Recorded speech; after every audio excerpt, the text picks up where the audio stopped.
नमस्कार, मैं हूँ डॉक्टर नाजिया, एक गायनेकोलॉजिस्ट हूँ।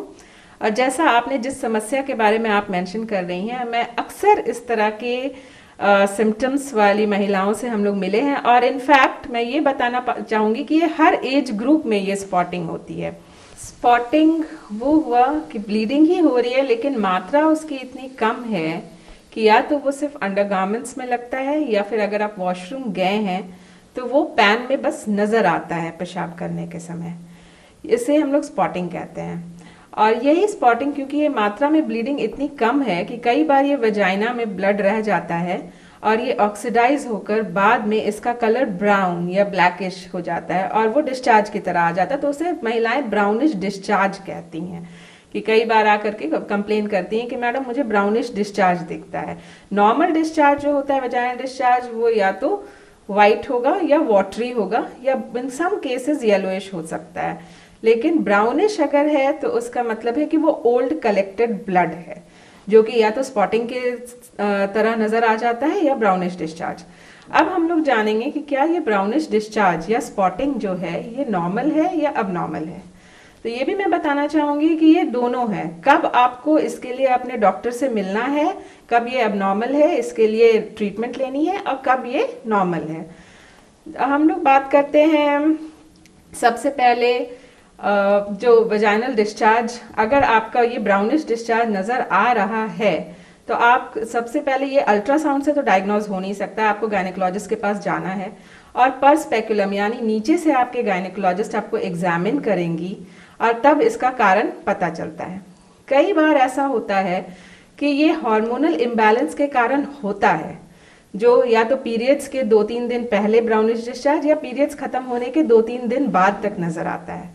अगर ये ड्यूरेशन सिर्फ इसी समय के लिए सीमित है तो ये नॉर्मल है, आपको इसके लिए ट्रीटमेंट की जरूरत नहीं है। लेकिन हाँ, अगर ये पीरियड आने से हफ्ता 10 दिन पहले शुरू हो जाता है या पीरियड खत्म होने के बाद भी हफ्ते 10 दिन तक ये ब्राउनिश डिस्चार्ज या स्पॉटिंग नजर आता है तो ये अबनॉर्मल है और इसके लिए बाहर से हार्मोनल ट्रीटमेंट की जरूरत पड़ती है।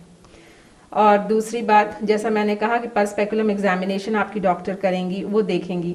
कई बार क्या होता है, जो बच्चेदानी का मुंह होता है, जिसे हम लोग मेडिकल टर्म्स में सर्विक्स कहते हैं, उस पे एक घाव हो जाती है जिसको हम लोग सर्वाइकल इरोजन कहते हैं, वो घाव हो जाता है। तो कई बार होता है कि अगर संभोग के समय या पति के साथ रहने के बाद एक हल्का स्पॉटिंग या ब्राउनिश डिस्चार्ज नजर आ जाता है तो उसकी भी ट्रीटमेंट की जरूरत पड़ती है। वो अकॉर्डिंगली आपके गायनेकोलॉजिस्ट आपको ट्रीट करेंगी। कई बार क्या होता है कि इन्फेक्शन होता है, नीचे वजाइना में इन्फेक्शन हो जाता है वजाइनल वॉल में, उसके कारण भी स्पॉटिंग या ब्राउनिश डिस्चार्ज हो सकता है। अब हम बात करते हैं कि कब ये नॉर्मल है डिस्चार्ज। कई बार ओव्यूलेशन जो होता है, जो ओवरी से एग फूट करके निकलता है, उस प्रोसेस को ओव्यूलेशन कहते हैं। वो एक नॉर्मल फीमेल के नॉर्मल मेंस्ट्रुअल साइकिल में लगभग 14वें दिन होता है। उस समय बहुत सारी फीमेल्स को पेट में हल्का दर्द, क्रैम्प्स बोलते हैं, और माइल्ड थोड़ी सी स्पॉटिंग या ब्राउनिश डिस्चार्ज हो सकती है। ये नॉर्मल है, इससे घबराने की जरूरत नहीं है।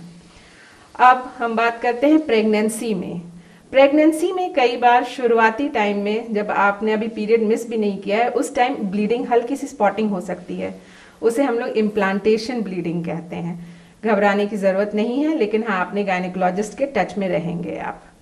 और कई बार होता है कि अबॉर्शन, मिस्ड अबॉर्शन का प्रोसेस रहता है। अभी एग जब रिलीज हुआ है, प्रेगनेंसी हो गई है लेकिन बच्चा नहीं बना है या बच्चा के धड़कन नहीं आए हैं, उस समय माइल्ड स्पॉटिंग, हल्का हल्का ब्राउनिश डिस्चार्ज नजर आ जाता है। इसको हम लोग मिस्ड अबॉर्शन कहते हैं।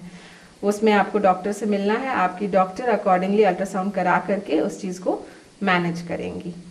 तो इस तरह से स्पॉटिंग का बहुत सारा कॉज है। कब आपको डॉक्टर से मिलना है, कब उसके लिए ट्रीटमेंट लेनी है, ये आपके गायनेकोलॉजिस्ट आपको अकॉर्डिंगली गाइड करेंगी। जी।